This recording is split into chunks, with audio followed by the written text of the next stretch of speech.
में वही ज्वाला, मुख में वही तेज। अ, उनको ऐसी यातनाएं दी गई कि उनके जो नाखून हैं उन्हें निकाल लिया गया। उनकी जो त्वचा थी, चमड़ी थी, उसे छीला गया और पूछा 14 मई 1657 के टाइम पे छत्रपति शिवाजी महाराज के घर में उनके बड़े बेटे का जन्म होता है, संभाजी महाराज का। संभाजी महाराज का जन्म हुआ और जब वो महज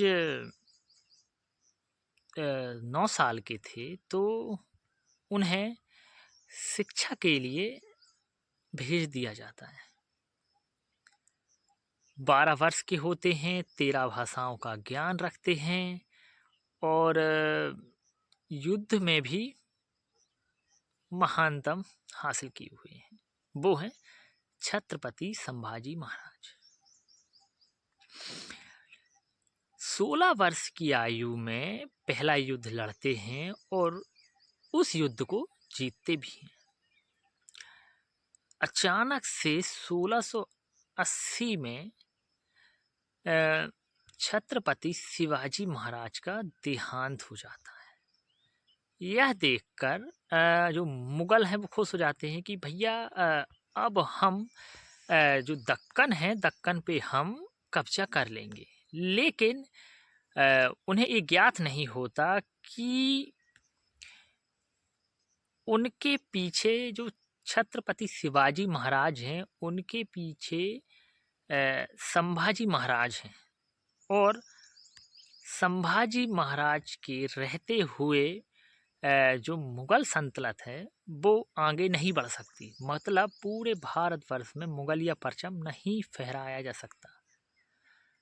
तो उन्होंने 9 साल तक लगातार मुगलों से, पुर्तगालियों से युद्ध लड़ा और लगभग 120 लड़ाई लड़ी और उन 120 लड़ाइयों में एक भी लड़ाई उन्होंने हारी नहीं। वो हारे ही नहीं। यदि उस टाइप से सोचा जाए, यदि आमने सामने से जितने भी युद्ध हुए हैं वो कभी हारे नहीं हैं।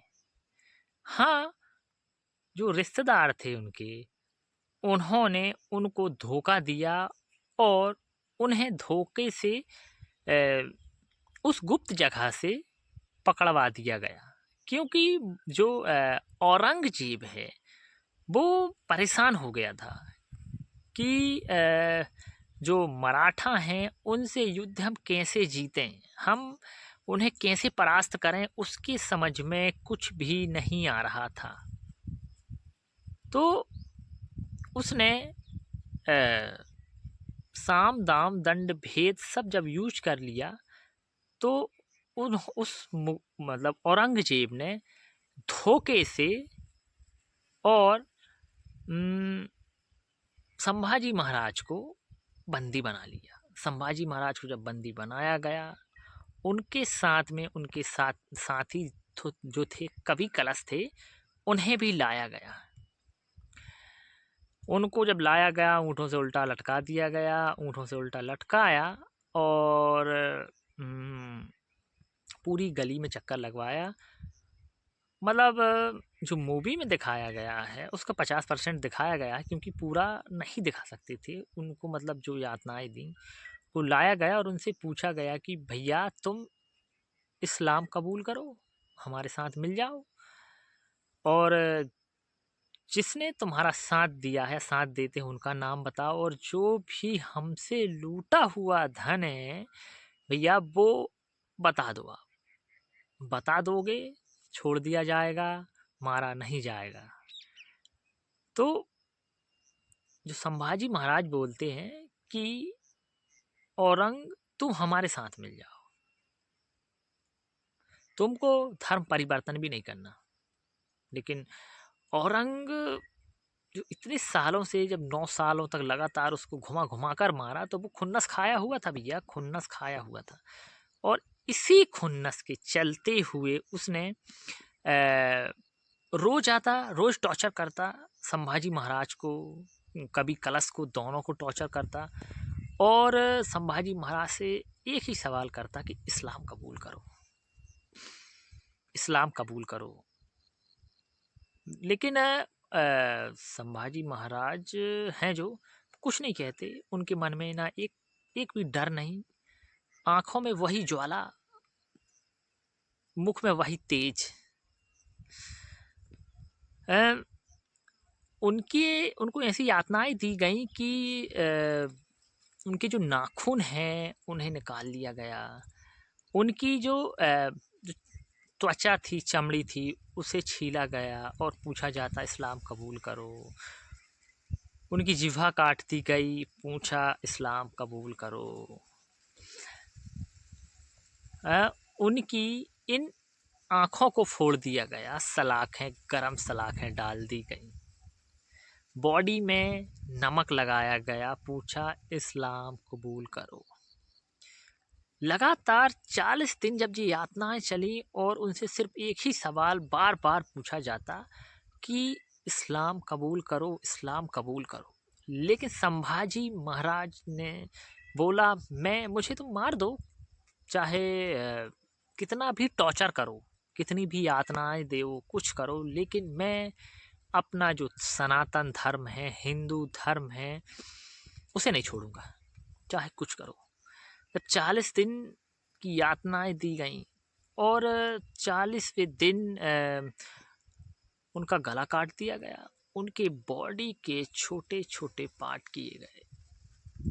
कई लोग बोलते हैं कि उन्हें बहा दिया गया, कई लोग बोलते हैं कि उन्हें जानवरों के सामने छोटे छोटे टुकड़े करके डाल दिए गए।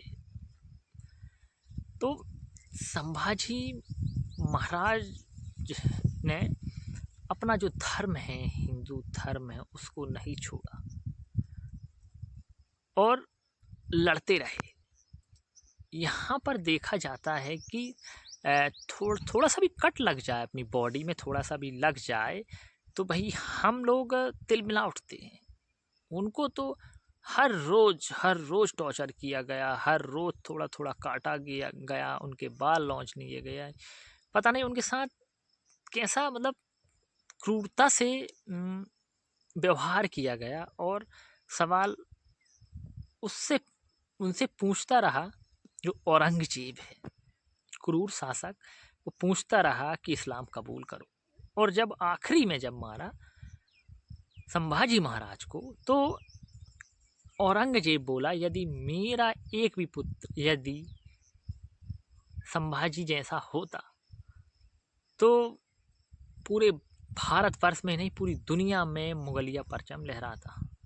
लेकिन उसका ये सपना ही रह गया और संभाजी महाराज ने अपना बलिदान देकर अपने धर्म की रक्षा की और अपने जो मंदिर हैं जो तोड़े जाते थे औरंगजेब के द्वारा, उनकी भी रक्षा की।